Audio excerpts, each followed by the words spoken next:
గురుబ్రహ్మ గురుర్విష్ణు గురుర్దేవో మహేశ్వర గురు సాక్షాత్ పరబ్రహ్మ తస్మై శ్రీ గురువే నమః. సుప్రభాతం ఛానల్ ప్రేక్షకులందరికీ నమస్కారం. గురువు బృహస్పతి మేషరాశిలో ఉన్నటువంటి ఈ గురువు వృషభ రాశిలోనికి సంక్రమిస్తున్నాడు. అనగా గురు సంక్రమణం జరుగుతోంది. 2024 మే 1వ తారీఖున ఈయన వృషభ రాశిలోనికి ప్రవేశం జరుగుతోంది. వృషభ రాశిలోనికి గురువు ప్రవేశించడం వల్ల నర్మదా నదికి పుష్కరాలు వస్తున్నాయి. మరి గురువు వృషభ రాశిలో సంచరించేటువంటి ఈ మే 1వ తారీఖు నుండి ద్వాదశ రాశుల్లో ఎవరెవరికి గురుబలం ఉంటుంది, ఎంత శాతం ఉంటుంది, ఎవరెవరికి గురుబలం ఉండదు. మేషరాశి వారికి భాగ్య వ్యయాధిపతి అయినటువంటి గురువు ద్వితీయ భావంలో అనగా వృషభ రాశిలో సంచరించడం వల్ల ఆర్థికపరమైనటువంటి బలాన్ని పుంజుకోగలుగుతారు. వీరి మాటకు విలువ పెరుగుతుంది. స్థిరాస్తులకు సంబంధించినటువంటి శుభవార్తలు అందుకోగలుగుతారు. కుటుంబంలో ప్రశాంత వాతావరణం ఉంటుంది. వృత్తి ఉద్యోగ వ్యాపారాల్లో అభివృద్ధిని, సమాజంలో గుర్తింపుని తెచ్చుకోగలుగుతారు. అనగా 100% గురుబలం మేషరాశి వారికి ద్వితీయములో గురువు సంచరించడం వల్ల లభిస్తుంది. ఇక కర్కాటక రాశి వారికి షష్టమ భాగ్యాధిపతి అయినటువంటి గురువు లాభభావంలో 11వ భావంలో వృషభ రాశిలో సంచరించడం వల్ల పోటీ ప్రపంచంలో మంచి విజయాలను అందుకుంటారు. విద్యా సంబంధమైనటువంటి విషయాల్లో మంచి శుభ ఫలితాలు అందుకోగలుగుతారు. వృత్తి ఉద్యోగ వ్యాపారాల్లో అభివృద్ధిని, ఆదాయాన్ని, సమాజంలో గుర్తింపుని, ఆర్థిక బలాన్ని పుంజుకోగలుగుతారు. కన్యారాశి వారికి చతుర్థ సప్తమాధిపతి అయినటువంటి ఈ గురువు భాగ్యభావంలో అనగా 9వ భావంలో సంచరించడం వల్ల వృషభ రాశిలో కుటుంబ సంబంధమైనటువంటి సౌఖ్యాన్ని, కుటుంబంలో శుభకార్యాల ప్రస్తావన జరగడానికి అవకాశం ఉంటుంది. జీవిత భాగస్వామితో కానీ, వ్యాపార భాగస్వాములతో కానీ సత్సంబంధాలు ఏర్పడతాయి.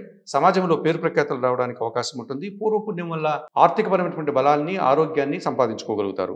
వృశ్చిక రాశి వారికి ద్వితీయ పంచమాధిపతి అయినటువంటి ఈ గురువు సప్తమ భావంలో అనగా 7వ భావంలో వృషభ రాశిలో సంచరించడం వల్ల ఈ వృశ్చిక రాశి వారికి స్థిరాస్తులు సంపాదించుకోగలుగుతారు. వీరి మాటకు విలువ పెరుగుతుంది. ఆరోగ్యం కుదుటపడుతుంది. కుటుంబంలో ప్రశాంత వాతావరణం నెలకొంటుంది. వీరి ఆలోచనలు కార్యరూపం దాలుస్తాయి. సంతానం విషయంలో శుభవార్తలు అంటుకుంటారు. ఈ రకంగా సమాజంలో మంచి గుర్తింపు, ఆరోగ్యము, అభివృద్ధిని, ఆర్థికపరమైన బలాన్ని పుంజుకోగలుగుతారు. మకర రాశి వారికి తృతీయ వ్యయాధిపతి అయినటువంటి ఈ గురువు పంచమ భావంలో సంచరించడం వల్ల అనగా వృషభ రాశిలో సంచరించడం వల్ల వీరికి జన సహకారం పుష్కలంగా లభిస్తుంది. మంచి పనుల కోసం ధనాన్ని, సమయాన్ని, తెలివిని, ప్రతిభని వెచ్చిస్తారు. ఆ రకంగా వారి యొక్క కష్టము, శ్రమ, ప్రతిభంతా కూడా సద్వినియోగం అవుతుంది. ఆలోచనలు కార్యరూపం దాలుస్తాయి. సంతానం విషయంలో శుభపరిణామాలు చోటు చేసుకుంటాయి. వీరు అనుకున్న పనులన్నీ కూడా విజయవంతంగా పూర్తి చేసుకోవడానికి ఈ మకర రాశి వారికి పంచమ భావంలో గురువు సహకరిస్తారని చెప్పవచ్చు. ఈ రకంగా మేషరాశి వారికి, కర్కాటక రాశి వారికి, కన్యా రాశి వారికి, వృశ్చిక రాశి వారికి, మకర రాశి వారికి ఈ 5 రాశుల వారికి 100% గురుబలం వల్ల శుభ ఫలితాలు రావడానికి అవకాశం ఉంది. ఇక వృషభ రాశి వారికి జన్మరాశిలో గురువు సంచరిస్తున్నాడు. ఈయన అష్టమ లాభాధిపతి కనుక 50% గురుబలం రావడానికి అవకాశం ఉంటుంది. ఆకస్మికంగా ఏదైనా ఆదాయం కానీ, అవకాశాలు కానీ అందుకోగలుగుతారు.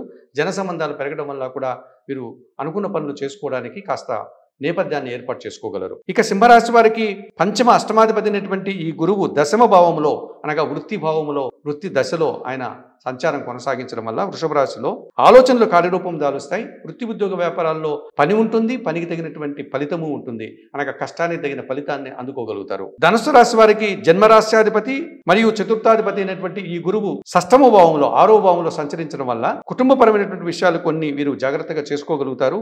అలాగే జన సంబంధాలు పెరగడం వల్ల కుటుంబం కోసం కొన్ని కార్యక్రమాలు కానీ, కొంత ధనాన్ని వెచ్చించేటువంటి పరిస్థితి కనిపిస్తుంది. పోటీ ప్రపంచంలో గట్టి పోటీని ఎదుర్కొని విజయాలు మాత్రం అందుకోగలుగుతారు. ఇక కుంభరాశి వారికి ద్వితీయ లాభాధిపతి అయినటువంటి ఈ గురువు చతుర్థ భావంలో సంచరించడం వల్ల వృషభ రాశిలో వీరి మాటకు విలువ పెరుగుతుంది. స్థిరాస్తుల వల్ల లాభాలు అందుకోగలుగుతారు.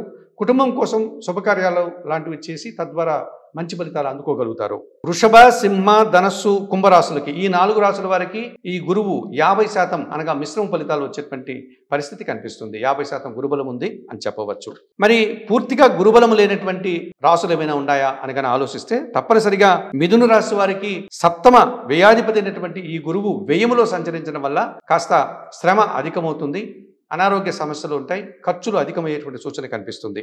అనగా పూర్తిగా గురుబలాన్ని వీరు కోల్పోయేటువంటి పరిస్థితి మిథున రాశి వారికి వ్యయంలో గురువు సంచరించడం వల్ల ఇటువంటి పరిస్థితి వీరికి ఏర్పడుతుంది. తులారాశి వారికి తృతీయ షష్టాధిపతి అయినటువంటి ఈ గురువు అష్టమ భావంలో సంచరించడం వల్ల అనారోగ్య సమస్యలు అధికమవుతాయి. ఆర్థికపరమైనటువంటి సమస్యలు అధికమవుతాయి. కనుక రుణ బాధలు, అనారోగ్య సమస్యలను ఎదుర్కొనేటువంటి వాతావరణం కనిపిస్తుంది. జన సహకార లోపం స్పష్టంగా కనిపిస్తుంది. పోటీ ప్రపంచంలో వీరు రాణించలేకపోతారు. ఇక మీనరాశి వారికి జన్మరాశ్యాధిపతి, దశమాధిపతి అయినటువంటి ఈ గురువు తృతీయ భావంలో వృషభ రాశిలో సంచరించడం వల్ల జన సహకార లోపం స్పష్టంగా కనిపిస్తుంది. వృత్తి ఉద్యోగ వ్యాపారాల్లో శ్రమ అధికమవుతుంది. తద్వారా ఆర్థికపరమైన సమస్యలు కొన్ని ఎదుర్కోవాల్సి ఉంటుంది. వృత్తి ఉద్యోగ వ్యాపారాల్లో శ్రమను అలసటను పొందాల్సి ఉంటుంది. మిథున తుల మీన రాశుల వారికి పూర్తిగా గురుబలం లేని పరిస్థితి ఏర్పడుతుంది. మరి 50% గురుబల ఉన్నటువంటి రాశులు ఏవైతే వృషభ రాశి, సింహరాశి, ధనుసు రాశి, కుంభరాశి వారు పూర్తిగా గురుబలాన్ని కోల్పోయేటువంటి మిథున తుల మీనరాశి వారు వీరందరూ కూడా హైగ్రీవ స్తోత్రాలు చదువుకోవడం కానీ, దక్షిణామూర్తి శ్లోకాలు చదువుకోవడం కానీ, సిద్ధి సాయినాథుని దర్శనం కానీ, దత్తాత్రేయ స్వామి దర్శనం కానీ, గురు రాఘవేంద్ర స్వామి దర్శనం కానీ చేసుకోవడం వల్ల సుఫలితాలు రావడానికి అవకాశం ఉంటుంది. గురువారం రోజు కానీ, పౌర్ణమి రోజు కానీ గురు ఆలయాల దగ్గరికి వెళ్ళి అక్కడ ఉన్నటువంటి అర్చక స్వాములకు కానీ, పేద బ్రాహ్మణులకు కానీ, గురువులకు కానీ 1 కేజీ శనగలు దానం చేయడం వల్ల కూడా సుఫలితాలు పొందడానికి అవకాశం ఉంటుంది. మరి సుప్రభాతం ఛానల్ ప్రేక్షకులు, ఈ గురువు వృషభ రాశిలోకి సంక్రమణం చెందడం వల్ల ఈ ద్వాదశ రాశుల వారి యొక్క ఫలితాలను ఒకసారి స్వీకరించి చెప్పినటువంటి పరిహారాలు నిర్వర్తించుకొని అందరూ కూడా ఆయురారోగ్యాలతో గురుబలాన్ని పొందాలని మనస్ఫూర్తిగా కోరుకుంటూ సర్వే జనా సుఖినో భవంతు. నమస్కారం.